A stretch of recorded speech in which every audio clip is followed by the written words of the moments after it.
Hey, and welcome to episode and chapter 6 of Brave New World by Aldous Huxley. Chapter 6. Odd was Lenina's verdict about Bernard Marx. So odd indeed that in the course of the succeeding weeks she had wondered more than once whether she shouldn't change her mind about the New Mexico holiday, and instead go to the North Pole with Benito Hoover. The trouble was that she knew the North Pole, had been there with George Edsel only last summer, and what was more, found it pretty grim. Nothing to do, and the hotel too hopelessly old-fashioned. No television laid on in the bedrooms. No scent organ, only the most putrid synthetic music, and not more than 25 escalator squash courts for over 200 guests. No. Decidedly she couldn't face the North Pole again. Added to which, she had only been to America once before, and even then how inadequately. A cheap weekend in New York. Had it been with Jean-Jacques Habiballah or Bucknovsky Jones? She couldn't remember. Anyhow, it was of absolutely no importance. The prospect of flying west again, and for a whole week, was very inviting. Moreover, for at least 3 days of that week they would be in the Savage Reservation. Not more than a half-dozen people in the whole center had ever been inside a Savage Reservation.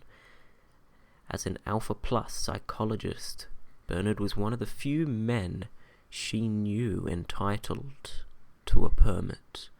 For Lenina the opportunity was unique.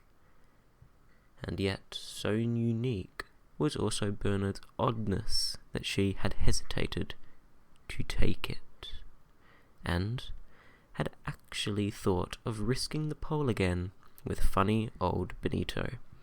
At least Benito was normal, whereas Bernard... Alcohol in his blood surrogate was Fanny's explanation of every eccentricity. But Henry, with whom one evening when they were in bed together, Lenina had rather anxiously discussed her new lover, Henry had compared poor Bernard to a rhinoceros. "You can't teach a rhinoceros tricks," he explained in his brief and vigorous style. "Some men are almost rhinoceroses. They don't respond properly to conditioning. Poor devils. Bernard's one of them. Lucky for him, he's pretty good at his job. Otherwise, the director would never have kept him. However, I think he's pretty harmless. Pretty harmless, perhaps, but also pretty disquieting.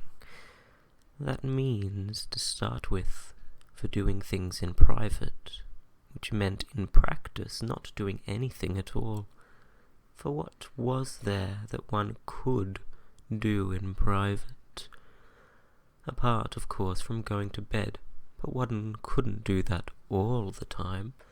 Yes, what was there? Precious little. The first afternoon they went out together was particularly fine. Lenina had suggested a swim at Tokoi Country Club, followed by a dinner at the Oxford Union, but Bernard thought there would be too much of a crowd. Then what about a round of electromagnetic golf at St Andrews? But again, no.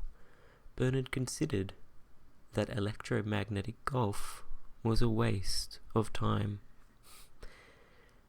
"Then what's time for?" asked Lenina, in some astonishment. Apparently going for walks in the Lake District, for that was what he now proposed. Land on the top of Skiddaw and walk for a couple of hours in the heather. Alone with you, Lenina. But Bernard, we shall be alone all night. Bernard blushed and looked away. I meant alone for talking, he mumbled. Talking? But what about? Walking and talking, that seemed a very odd way of spending an afternoon. In the end, she persuaded him, much against his will, to fly over to Amsterdam to see the semi-finals of the Women's Heavyweight Wrestling Championship.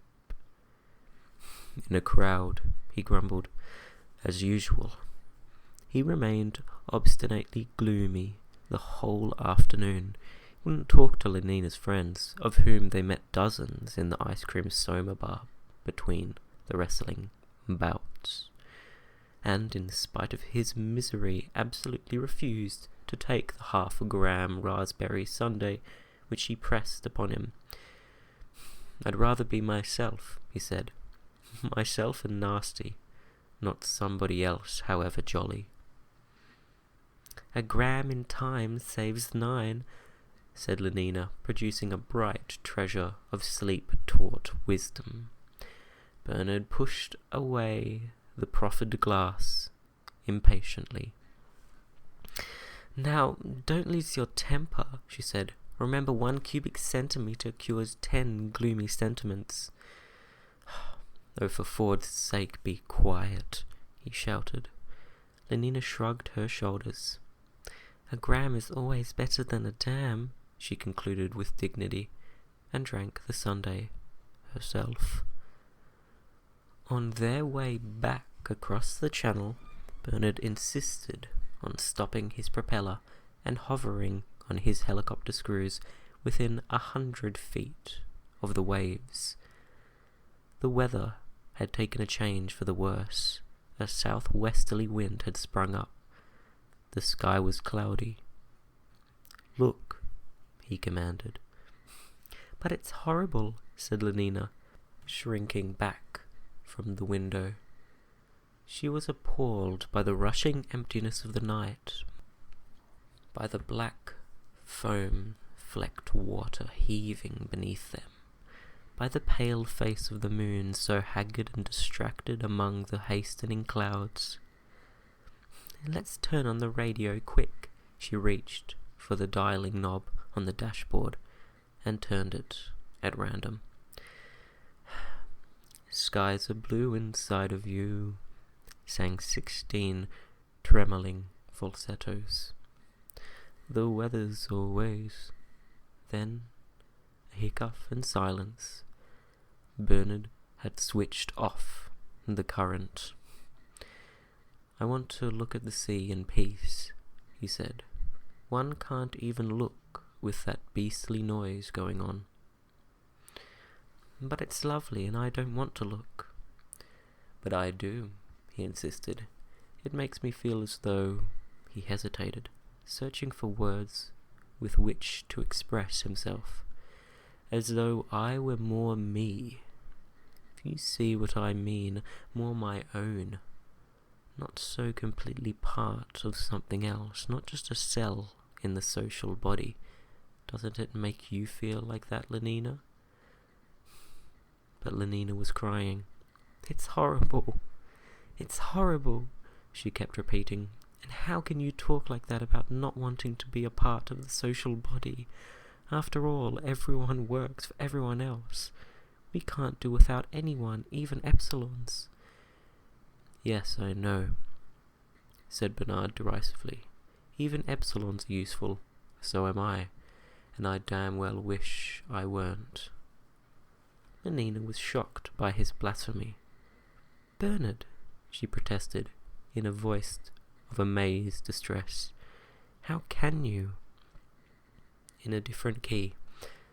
How can I? He repeated meditatively.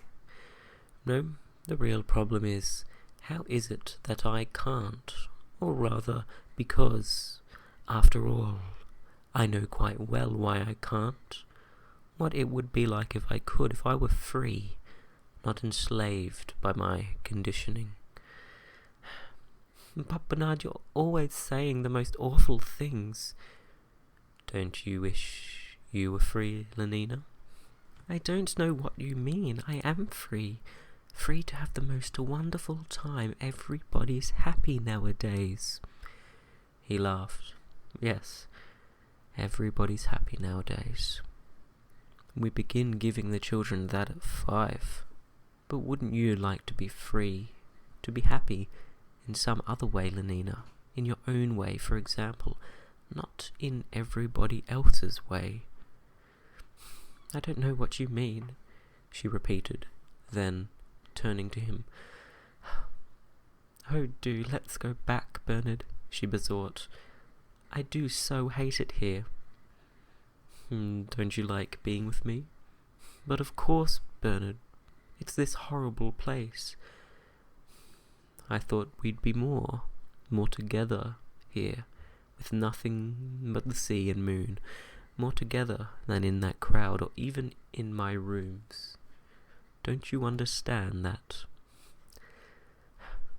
I don't understand anything, she said with decision, determined to preserve her incomprehension intact. Nothing, least of all, she continued in another tone, why you don't take Soma when you have these dreadful ideas of yours. You'd forget all about them. And instead of feeling miserable, you'd be jolly, so jolly, she repeated and smiled, for all the puzzled anxiety in her eyes with what was meant to be inviting and voluptuous cajolery. He looked at her in silence, his face unresponsive and very grave, looked at her intently, and after a few seconds Lenina's eyes flinched away. She uttered a nervous little laugh, tried to think of something to say and couldn't. The silence prolonged itself. When Bernard spoke at last, it was in a small, tired voice. All right then, he said. We'll go back. And, stepping hard on the accelerator, he sent the machine rocketing up into the sky. At 4,000, he started his propeller, then flew in silence for a minute or two. Then, suddenly, Bernard began to laugh. Rather oddly, Lenina thought, but still, it was laughter. Feeling better? She ventured to ask. For answer, he lifted one hand from the controls, slipped his arm around her, and began to fondle her breasts. Thank Ford, she said to herself. He's all right again. Half an hour later, they were back in his rooms. Bernard swallowed 4 tablets of Soma in one gulp, turned on the radio and television, and began to undress. Well, Lenina inquired, with significant archness, when they met next afternoon on the roof. Don't you think it was fun yesterday? Bernard nodded. They climbed into the plane, a little jolt, and they were off. Everyone says I'm awfully pneumatic, said Lenina reflectively, patting her own legs. Awfully. But there was an expression of pain in Bernard's eyes. Like meat, he was thinking. She looked up with a certain anxiety. But you don't think I'm too plump, do you? He shook his head. Like so much meat. You think I'm all right? Another nod. In every way? Perfect, he said aloud. And, inwardly, she thinks of herself that way, she doesn't mind being meat.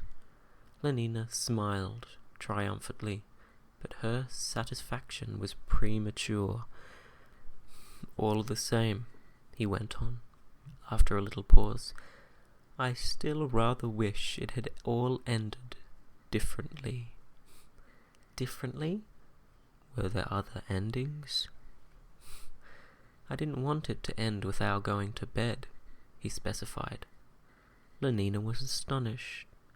Not at once, not the first day. But then what? He began to talk a lot of incomprehensible and dangerous nonsense. Lenina did her best to stop the ears of her mind, but every now and then a phrase would insist on becoming audible. To try the effect of arresting my impulses, she heard him say. The words seemed to touch a spring in her mind. Never put off till tomorrow the fun you can have today, she said gravely. 200 repetitions twice a week from 14 to 16 and a half was all his comment. The mad, bad talk rambled on. I want to know what passion is, she heard him saying. I want to feel something strongly. When the individual feels, the community reels, Lenina pronounced. Well, why shouldn't it reel a bit? Bernard. But Bernard remained unabashed. Adults intellectually and during work hours, he went on, infants where feeding and desire are concerned. Our Ford loved infants. Ignoring the interruption. It suddenly struck me the other day, continued Bernard, that it might be possible to be an adult all the time. I don't understand. Lenina's tone was firm. I know you don't, and that's why we went to bed together yesterday, like infants, instead of being adults and waiting. But it was fun, Lenina insisted, wasn't it? Oh, the greatest fun, he answered, but in a voice so mournful, with an expression so profoundly miserable, that Lenina felt all her triumph suddenly evaporate. Perhaps he had found her too plump after all. I told you so, was all that Fanny said when Lenina came home and made her confidences. It's the alcohol they put in his surrogate.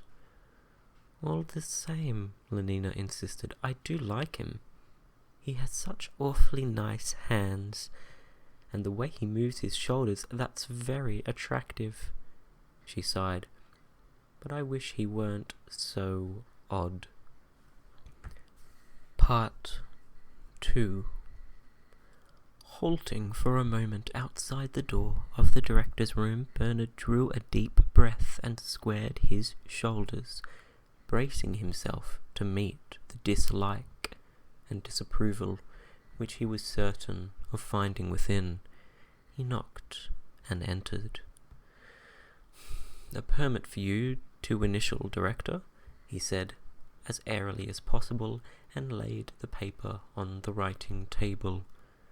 The director glared at him sourly, but the stamp of the World Controller's office was at the head of the paper, and the signature of Mustafa Mond bold and black across the bottom. Everything was perfectly in order. The director had no choice.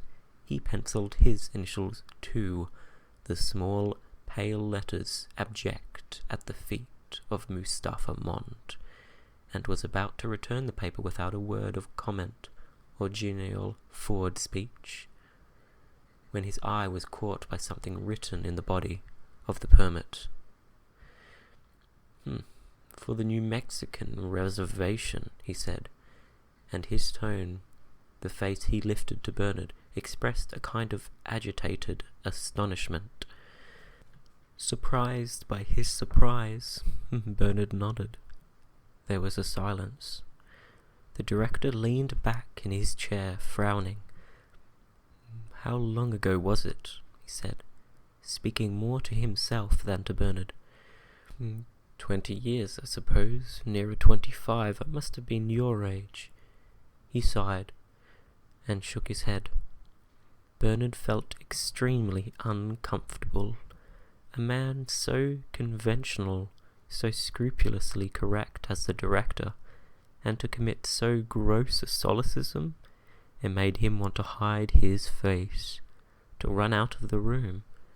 Not that he himself saw anything intrinsically objectionable in people talking about the remote past, but that was one of those hypnopedic prejudices he had, so he imagined, completely got rid of. What made him feel shy was the knowledge that the director disapproved and yet had been betrayed into doing the forbidden thing. Under what inward compulsion? Through his discomfort, Bernard eagerly listened. "I had the same idea as you," the director was saying. "Wanted to have a look at the savages. Got a permit for New Mexico and went there for my summer holiday. With the girl I was having at the moment. She was a beta minus, and I think," he shut his eyes, "I think she had yellow hair. Anyhow, she was pneumatic, particularly pneumatic, I remember that. Well, we went there, and we looked at the savages, and we rode about on horses and all that. And then it was almost the last day of my leave. Then, well, she got lost.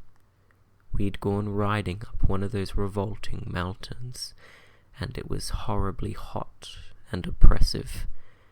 And after lunch we went to sleep, or at least I did. She must have gone for a walk, alone. At any rate, when I woke up, she wasn't there.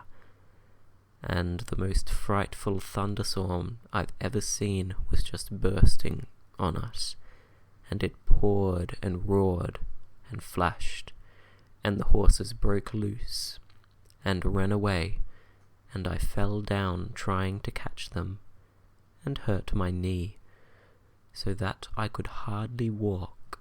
Still I searched, and I shouted, and I searched, but there was no sign of her. Then I thought she must have gone back to the rest house by herself. So I crawled down into the valley by the way we had come. My knee was agonizingly painful, and I'd lost my Soma. It took me hours. I didn't get back to the rest house till after midnight. And she wasn't there. She wasn't there, the director repeated. There was a silence. Well, he resumed at last, the next day there was a search, but we couldn't find her. She must have fallen into a gully somewhere or been eaten by a mountain lion. Ford knows. Anyhow, it was horrible. It upset me very much all the time. More than it ought to have done, I dare say. Because after all, it's a sort of accident that might have happened to anyone. And, of course, the social body persists, although the component cells may change. But this sleep-taught consolation did not seem to be very effective. Shaking his head, I actually dream about it sometimes. The director went on in a low voice. Dream of being woke up by that peal of thunder and finding her gone. Dream of searching and searching for her under the trees. He lapsed into the silence of reminiscence. You must have had a terrible shock, said Bernard, almost enviously. At the sound of his voice, the director started into a guilty realization of where he was, shot a glance at Bernard, and averting his eyes, blushed darkly, looked at him again with the sudden suspicion and, angrily on his dignity. Don't imagine, he said, that I'd had any indecorous relation with that girl. Nothing emotional, nothing long drawn. It was all perfectly healthy and normal. He handed Bernard the permit. I really don't know why I bored you with that trivial anecdote. Furious with himself for having given way a discreditable secret, he vented his rage on Bernard. The look in his eyes was now frankly malignant. "And I should like to take this opportunity, Mr. Marks," he went on, "of saying that I'm not at all pleased with the reports I receive of your behaviour outside working hours. You may say that this is not my business, but it is. I have the good name of the centre to think of. My workers must be above suspicion, particularly those of the highest castes. Alphas are so conditioned that they do not have to be infantile in their emotional behaviour. But that is the more reason for their making a special effort to conform. It is their duty to be infantile, even against their inclination. And so, Mr. Marks, I give you fair warning." The director's voice vibrated with an indignation that had now become wholly righteous and impersonal. It was the expression of the disapproval of society itself. "If I ever hear again of any lapse from a proper standard of infantile decorum, I shall ask for your transference to a sub-centre, preferably to Iceland. Good morning." And, swiveling round his chair, he picked up his pen and began to write. "That'll teach him," he said to himself, but he was mistaken, for Bernard left the room with a swagger, exulting as he banged the door behind him in the thought that he stood alone and battled against the order of things, elated by the intoxicating consciousness of his individual significance and importance. Even the thought of persecution left him undismayed, was rather tonic than depressing. He felt strong enough to meet and overcome addiction, strong enough to face even Iceland, and this confidence was the greater for his not for a moment really believing that he would be called upon to face anything at all. People simply weren't transferred for things like that. Iceland was just a threat, a most stimulating and life-giving threat. Walking along the corridor, he actually whistled. Heroic was the account he gave that evening of his interview with the DHC, whereupon, it concluded, I simply told him to go to the bottomless past and marched out of the room, and that was that. He looked at Helmholtz Watson expectantly, awaiting his due reward of sympathy, encouragement, and admiration, but no word came. Helmholtz sat, silent, staring at the floor. He liked Bernard. He was grateful to him for being the only man of his acquaintance with whom he could talk about the subjects he felt to be important. Nevertheless, there were things in Bernard which he hated. This boasting, for example, and the outbursts of an abject self-pity with which it alternated, and his deplorable habit of being bold after the event, and full in absence of the most extraordinary presence of mind. He hated these things just because he liked Bernard. The seconds passed. Helmholtz continued to stare at the floor, and suddenly Bernard blushed and turned away. Part 3. The journey was quite uneventful. The Blue Pacific rocket was 2.5 minutes early at New Orleans. Lost 4 minutes in a tornado over Texas, but flew into a favourable air current at longitude 95 west, and was able to land at Santa Fe less than 40 seconds behind schedule time.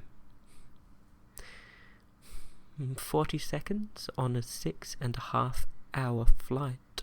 Not so bad, Lenina conceded. They slept that night at Santa Fe. The hotel was excellent, incomparably better, for example, than the horrible Aurora Bora Palace in which Lenina had suffered so much the previous summer. Liquid air, television, vibro, vacuum massage, radio, boiling caffeine solution, hot contraceptives, and 8 different kinds of scent were laid on in every bedroom. The synthetic music plant was working as they entered the hall, and left nothing to be desired. A notice in the lift announced that there were 60 escalator squash racket courts in the hotel, and that obstacle and electromagnetic golf could be both played in the park. But it sounds simply too lovely, cried Lenina. I almost wish we could stay here. 60 escalator squash courts. There won't be any in the reservation, Bernard warned her, and no scent, no television, no hot water even. If you feel you can't stand it, stay here till I come back. Lenina was quite offended. Of course I can stand it. I only said it was lovely here because, well, because progress is lovely, isn't it? 500 repetitions once a week, from 13 to 17, said Bernard wearily, as though to himself. What did you say? I said that progress was lovely. That's why you mustn't come to the reservation unless you really want to. But I do want to. Very well then, said Bernard. It was almost a threat. Their permit required the signature of the warden of the reservation, at whose office next morning they duly presented themselves. An Epsilon Plus Negro porter took in Bernard's card, and they were admitted almost immediately. The warden was a blonde and brachycephalic Alpha Minus, short, red, moon-faced, and broad-shouldered, with a loud, booming voice, very well adapted to the utterance of hypnopedic wisdom. He was a mine of irrelevant information and unasked for good advice. Once started, he went on and on, boomingly. 560,000 square kilometers divided into 4 distinct sub-reservations, each surrounded by a high-tension wire fence. At this moment, and for no apparent reason, Bernard suddenly remembered that he had left the eau de cologne tap in his bathroom wide open and running, supplied with current from the Grand Canyon hydroelectric station. It cost me a fortune by the time I get back. With his mind's eye, Bernard saw the needle on the cent meter creeping round and round, ant-like, indefatigable. quickly telephoned to Helmholtz Watson. Upwards of 5,000 kilometers of fencing at 60,000 volts. "Oh, you don't say so," said Lenina politely, not knowing in the least what the warden had said, but taking her cue from his dramatic pause.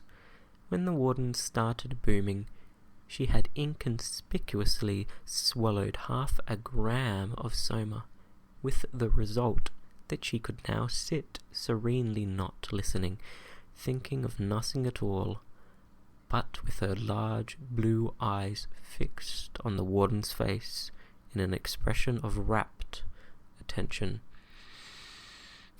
"To touch the fence is instant death," pronounced the warden solemnly. "There is no escape from a savage reservation." The word escape was suggestive. "Perhaps," said Bernard, half rising, "we ought to think of going." The little black needle was scurrying, an insect nibbling through time, eating into his money. "No escape," repeated the warden, waving him back into his chair, and as the permit was not yet countersigned, Bernard had no choice but to obey. "Those who were born in the reservation, and remember, my dear young lady," he added, leering obscenely at Lenina, and speaking in an improper whisper, "remember that in the reservation children still are born. Yes, actually born, revolting as that may seem." He had hoped that this reference to a shameful subject would make Lenina blush, but she only smiled with simulated intelligence and said, "Oh, you don't say so." Disappointed, the warden began again. "Those, I repeat, who are born in the reservation are destined to die there." Destined to die. A deciliter of eau de cologne every minute, 6 liters an hour. "Perhaps," Bernard tried again, "we ought." Leaning forward, the warden tapped the table with his forefinger. "You ask me how many people live in the reservation, and I reply, triumphantly, that we do not know. We can only guess." "You don't say so." "My dear young lady, I do say so."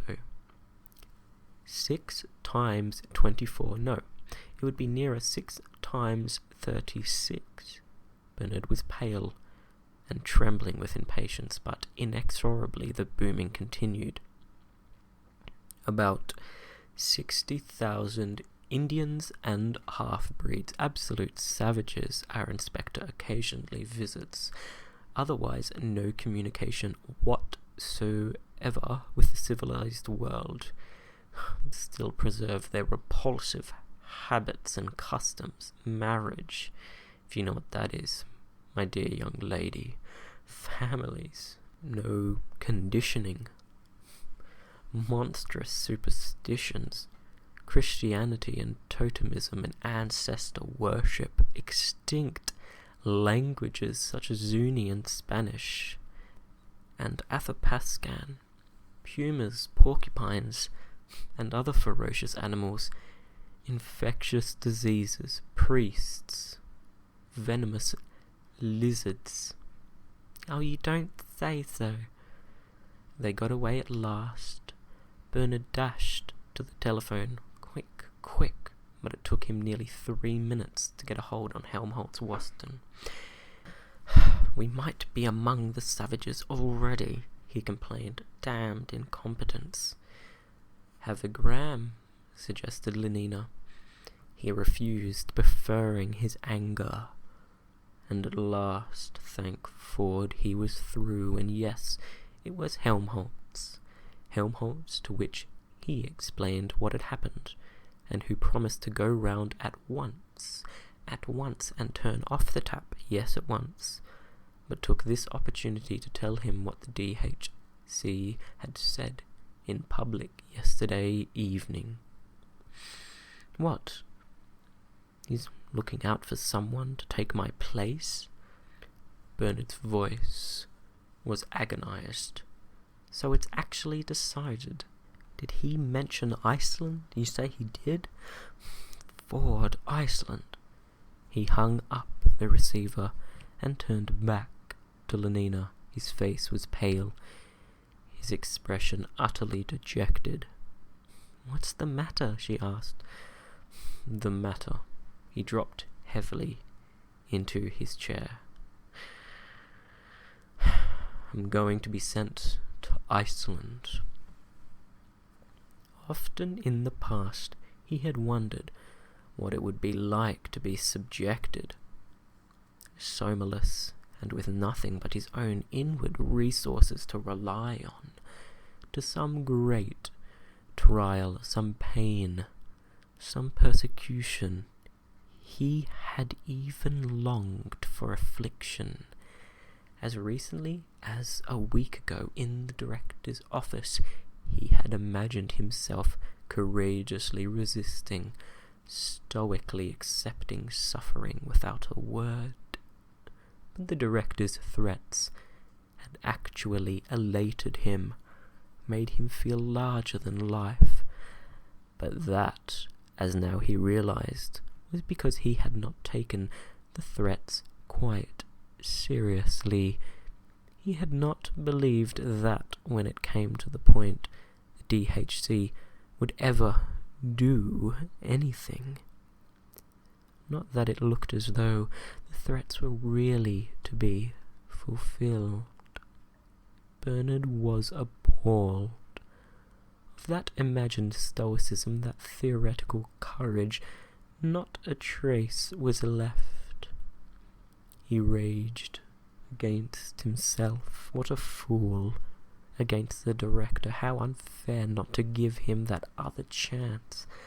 That other chance which, he now had no doubt at all, he had always intended to take. Oh. And Iceland. Lenina shook her head. Was and will make me ill, she quoted. I take a gram and only am. In the end, she persuaded him to swallow 4 tablets of Soma. 5 minutes later, roots and fruits were abolished. The flower of the present rosily blossomed. A message from the porter announced that, at the warden's orders, a reservation guard had come round with a plane and was waiting on the roof of the hotel. They went up at once. An octoroon in gamma green uniform saluted and proceeded to recite the morning's program. A bird's eye view of 10 or a dozen of the principal pupils, then a landing for lunch in the valley of Malpais. The rest house was comfortable there, and up at the Pueblo the savages would probably be celebrating their summer festival. It would be the best place to spend the night. They took their seats in the plane and set off. 10 minutes later they were crossing the frontier that separated civilization from savagery. Uphill and down across the deserts of sand or salt, through forests into the violet depth of canyons, over crag and peak and table-topped mesa, the fence marched on and on.